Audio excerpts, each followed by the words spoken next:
अगर मैं कहूं कि मैं सलाई देता हूं 5 रुपए का नोट में आप आग लगाइए, नहीं लगा सकते हैं, लेकिन 500 रुपए किलो घी उसकी संस्कृति आपसे हुमाद करा देता है। 500 रुपये किलो घी जलवा के आपसे आर्थिक हुमाद कर दिया। आप जौ जलवा देता है ब्राह्मण, तिल जलवा देता है और कहता है वातावरण अशुद्ध है, माथ नहीं छिलवाएंगे। माथ छिलाने का अर्थ मुहावरा है किसी को मूर्ख बना देना, बेवकूफ बना देना, ठग लेना। फलाना क्या आज हजामत कर दिया, हजामत का मुहावरा पढ़े हैं कि फलाना के मार जूता के हजामत कर दिया, आज फलाना को चूना लगा दिया। तो ये ब्राह्मण जो चूना लगाता है, ठगता है, हजामत कराता है और फिर कहता है कि पगड़ी चादर में ब्रह्म भोज, मरेगा चमार, मरेगा कानू, मरेगा कुम्हार, मरेगा कोयरी और लिखेगा ब्रह्म भोज। लेकिन ब्राह्मण मरता है तो वो लिखता है अपने भोज में ब्राह्मण भोज, क्यों नहीं लिखता है चमार भोज, कुम्हार भोज, कानू भोज या ग्वार भोज?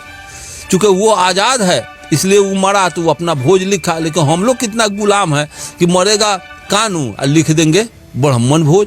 अरे ब्राह्मण भोज लिखो, कानू भोज लिखो, चमर भोज लिखो, ग्वार भोज लिखो, कानू तेली भोज, ये नहीं ब्राह्मण भोज।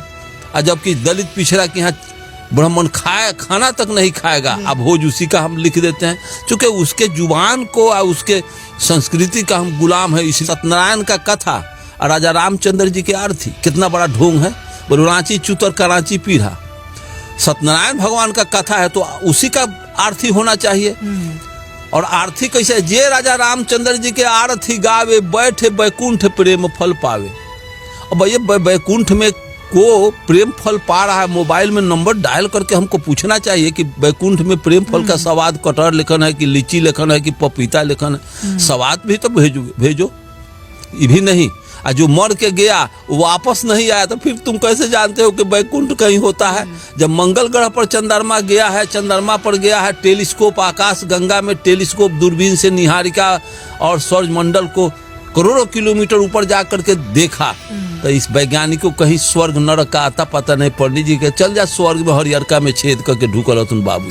जब वो रात दिन ब्राह्मण भगवाने के साथ रहता है, भगवाने के खिदमत सेवा में रहता है, तो क्यों नहीं अंबेडकर को मना कर देता, अंबेडकर को इलिटरेट बना देता भगवान? अगर ये उसमें अगर क्वालिटी होता ब्राह्मण में तो कोई शूद्र को न कबीर पैदा होता, न रैदास पैदा, न पेरियार पैदा होता, न ज्योतिबा फूले पैदा होते। सबको सरस्वती को कह देता कि रे ये सब सौर सोरकर न एकरा के बेहुदे बना के रख, अंबेडकर नहीं बनते। के 90% बैकवर्ड को मूर्ख और गंवार बना करके अपना उल्लू सीधा किया है। राम 16 घंटा 24 घंटा सीताराम जय सीताराम रमचूरा कुटवा करके इस छोट जात को कितना कसकुटा, कितना चमड़ा पिटा गया। सीताराम जय सीताराम, उसका हौसर क्या हुआ साहब? 8 घंटा 24 घंटा बैठ करके सीताराम पढ़ने उतना में काम करता तो देश की खुशहाली तरक्की बनता। यही देश रमचूरा कूट करके जापान का मुकाबला, चीन का मुकाबला करेगा। जब तक ब्राह्मणवाद रहेगा दुनिया के दौर में हम गधा के स्पीड में आगे नहीं बढ़ पाएंगे। और दुनिया का सारा बुद्ध के और मार्स के विचार पर, दुनिया विज्ञान के विचार पर आगे बढ़ जाएगा, हेलीकॉप्टर रॉकेट के हिसाब से आगे बढ़ जाएगा। इसलिए हमको राम का और कृष्ण का फेर में और शिव के बैनाथ धाम के फेर में, सत्यनारायण झूठ नारायण के फेर में से हमको मुक्ति लेना चाहिए। हम अंबेडकर, कार्ल मार्क्स, बुद्ध जैसे विचारकों के विचार को जीवन में सतत उतारने का प्रयत्न करना चाहिए।